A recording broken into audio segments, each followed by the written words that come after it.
नमस्कार दोस्तों, मैं हूं उपासना सिंह। आज आपको एक बहुत ही खास खबर बताने के लिए आई हूं। हमारी सिंटा की कमेटी भंग हो गई है, डिसॉल्व हो गई है, क्योंकि 11 बहुत ही अच्छे एक्टर्स ने एक साथ रिज़ाइन कर दिया है। और हमारे सिंटा के कॉन्स्टिट्यूशन 18F3 के तहत अगर 50% या 50% से ज़्यादा लोग रिज़ाइन कर देते हैं तो कमेटी उसी वक्त डिसॉल्व हो जाती है और री इलेक्शन अनाउंस कर दिए जाते हैं। बहुत ही दुख की बात है कि इतने अच्छे एक्टर्स जैसे कि पुनीत इस्सर जी, मुकेश ऋषि जी, बिंदु दारा सिंह, दीपक पराशर जी, साहिला चड्डा, हेमंत पांडे और मुकेश ऋषि, मनोज जोशी, बहुत सारे लोग 11 लोग एक साथ रिज़ाइन कर देते हैं। तो आप समझ ही सकते हैं कि कोई बहुत ही खास बात होगी जो इन लोगों ने रिज़ाइन किया होगा, या वो इतने परेशान या इतने दुखी हो गए होंगे जिस वजह से उन्होंने रिज़ाइन किया होगा। तो मैं इस बात की खुद गवाह हूँ कि हमारे 2 साल जो हम लोगों ने 2 सवा 2 साल हमने सिमटा में बिताए हैं, वो बहुत ही टेंशन, बहुत ही लड़ाइयों और बहुत, मैं आपको क्या बताऊँ, ऐसे माहौल में बिताए हैं जहाँ पे सांस लेना मुश्किल हो जाता है, जहाँ पे सिर्फ और सिर्फ डिक्टेटरशिप चलती है, डेमोक्रेसी नहीं होती है। तो उन्होंने जो रीज़न्स बताए हैं अपने रिज़ाइन के, वो उनमें से कुछ रीज़न्स मैं आपके साथ शेयर करना चाहती हूँ। एक रीज़न तो उन्होंने ये बताया है कि पूनम ढिल्लन जी अपने पद का गलत उपयोग कर रही हैं, दुरुपयोग कर रही हैं। उन्होंने, जैसे कि आप जानते हैं कि कभी भी कोई संस्था होती है, तो अगर उस संस्था का हमने कोई भी मेल करना हो तो संस्था की मेल आईडी से किया जाता है। लेकिन पूनम ढिल्लन जी बहुत सारी मेल्स जो इम्पॉर्टेंट हैं और दूसरे ऑफिसेज में सिंटा के एक्टरों के लिए भेजी जानी चाहिए, वो अपनी मेल आईडी से भेजती थी और वहीं उसी पे उनको मंगवाती भी थी। यहाँ कोई ट्रांसपेरेंसी नहीं थी, लोगों को नहीं बताया जाता था कि ये मेल आई है, ये मेल भेजी जाएगी या नहीं।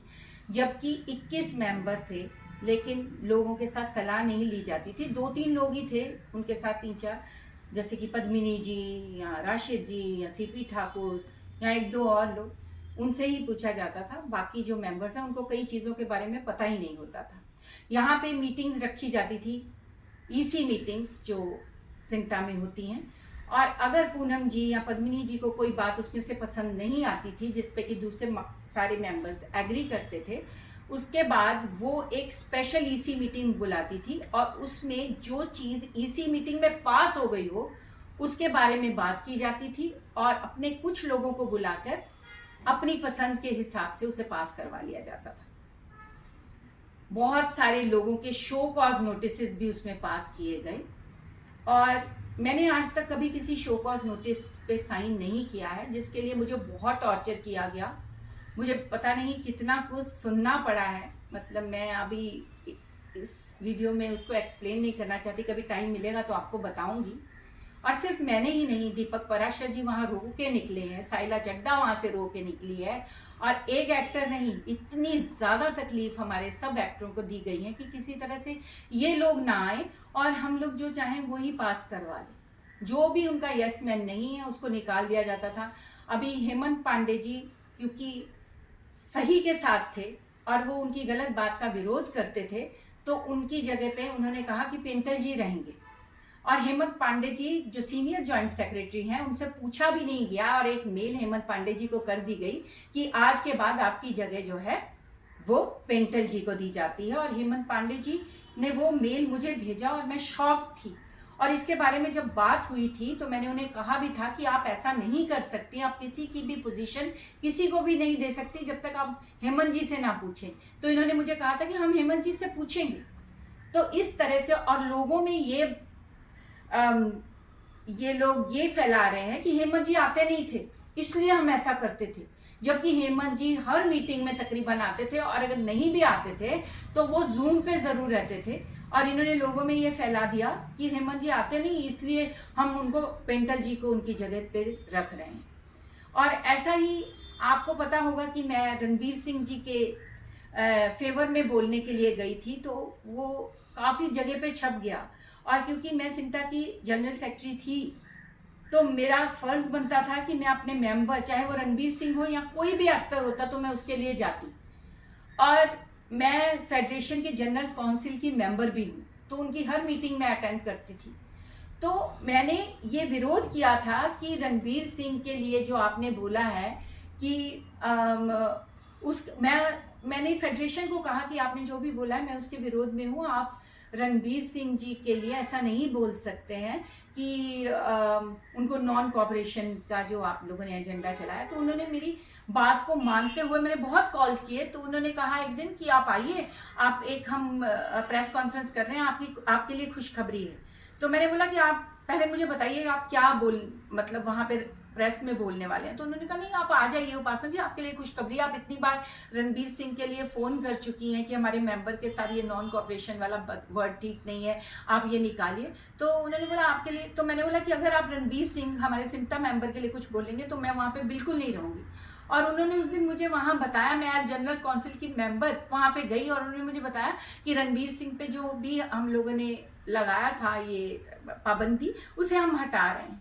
और मैंने सारे मीडिया के सामने कहा कि मैं फेडरेशन को बहुत बार फ़ोन किए थे और उन्होंने भी कहा कि उपासना ने हमें बहुत बार फ़ोन किए, तो इसलिए हम लोगों ने ये हटाया। और भी लोगों के हमें कॉल्स आए और इसके लिए मुझे एक बहुत बड़ी लेटर दी गई पूनम जी की तरफ से कि आप कैसे चली गई और रणबीर सिंह के फेवर में कैसे बोल दिया। और इसके लिए उन्होंने मेरे लिए न्यूज़पेपर्स में भी मेरे खिलाफ बोला, अलग अलग बातें की। क्या रणबीर सिंह के लिए बोलना कुछ गलत था?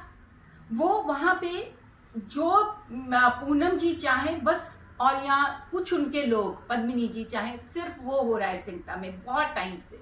और हम लोगों को अगर हम कुछ बोलते हैं तो उसकी कोई वैल्यू वो लोग नहीं देते। तो ये क्या डेमोक्रेसी है? ये तो मतलब अब मैं क्या बोलूँ इसके लिए। और बहुत से सिंटा मेंबर्स को, एक सिंटा मेंबर ने एजीएम में आके, लड़की ने बोला कि मुझे माइक दे दीजिए, मैं सिंटा के मेंबर्स के बारे में कुछ बात करना चाहती हूँ। जब से हम एजीएम रख रहे हैं सिंटा का, हम जीरो आर ही नहीं करते, हम किसको बोलने का मौका ही नहीं देते कि कोई भी एक्टर जो है अपनी तकलीफ रख सके। और एजीएम सिंटा मेंबर्स की बात सुनने के लिए होता है, साल में एक बार एजीएम होता है। ये बात मैंने बार बार कही है कि सिंटा मेंबर्स का सिंटा घर है, उन्हें तकलीफ देना, उनके लिए शो कॉज नोटिस भेजना या उनको सस्पेंड करने के लिए नहीं है। हम लोग इसलिए आए हैं कि हम अपने सिंटा मेंबर्स की भलाई कर सके। वो 4 मुद्दे, टाइमली पेमेंट, उनको जो कन्वेंस नहीं मिलती है या उनकी पेमेंट मतलब हम लोगों को कितने महीनों बाद मिलती है, वर्किंग आवर्स हमारे, उसके बारे में क्यों नहीं बात होती। लेकिन हमारी सिंटा मीटिंग्स में 7-7 घंटे मीटिंग चलती है, लोग गवाह हैं जो बाहर से सुनते हैं, 6 घंटे उसमें लड़ाई होती। तो मतलब हम इतने ज़्यादा टॉर्चर में हैं, सब लोग इतना टॉर्चर सह रहे हैं कब से, और कोई कुछ नहीं बोला। आपने देखा होगा कि मीडिया में या किसी में सिर्फ 2 फोटो आती हैं, वो एक पूनम जी की होती है, एक पद्मिनी जी की होती है। अगर कोई किसी मीटिंग में गया, कहीं मंत्रालय में गया, किसी जगह पे जाके रिक्वेस्ट करने गया या कोड्स के लिए गया, तो उसकी फोटो ही निकाल दी जाती है। सिंटा मीडिया में आप सिर्फ 2 ही फोटोग्राफ्स ज़्यादा करके देखेंगे, क्योंकि ये लोग मुझे लगता है सिर्फ अपनी पब्लिसिटी के लिए यहाँ आए हैं। हेमा मालिनी का शो जब भी था तो इन्होंने कहा कि 5 लाख रुपए आ रहे हैं, तो हम एक प्रेस कॉन्फ्रेंस उन्होंने कहा है कि रखने के लिए, तो हम प्रेस कॉन्फ्रेंस रखेंगे। सिंटा के जो ईसी मेंबर्स थे उनको 3:30 बजे का टाइम दिया गया और खुद 12:30 बजे मीटिंग स्टार्ट हो चुकी थी। तो उनको बताया ही नहीं गया ताकि सिर्फ पूनम और पद्मिनी जी की इंटरव्यूज हो। सिंटा मीडिया को भी सिर्फ इसलिए यूज किया जाता है, जो ये बता देती है बस वही फोटो रखी जाएगी, बाकी कुछ भी नहीं कहा जाएगा, कुछ भी नहीं उसके ऊपर आएगा। तो ये अभी आपको मैं बता दूं, मैं जब ये कमेटी भंग हो गई 7 तारीख को, उसके बाद आप जानते हैं कि कोई भी काम नहीं किया जा सकता।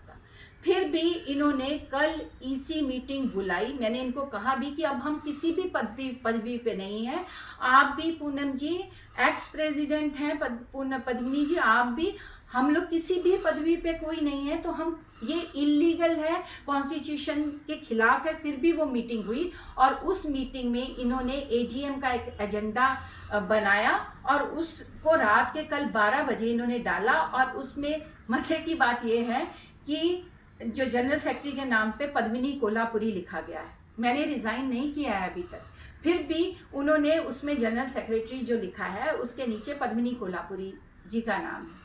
तो मुझे कोई हैरानी नहीं हुई है कि ये इन्होंने क्या किया है या क्या नहीं, लेकिन मैं आप सबसे ये रिक्वेस्ट करना चाहती हूँ कि हमारे सिमटा में 18 करोड़ रुपए हैं और मैं नहीं चाहती कि वो पैसे का कहीं भी दुरुपयोग हो। इसलिए मैं आपको आज ये आगाह करना चाहती हूँ कि ये कमेटी भंग हो चुकी है, अब कोई भी किसी भी पदवी पे नहीं है। मैं जो भी मेरी बात सुन रहा है वो ये देखे कि किसी तरह से भी सिमटा के मेंबर्स की जो इतनी हार्ड अर्न्ड मनी है उसको गलत तरीके से यूज ना किया जाए।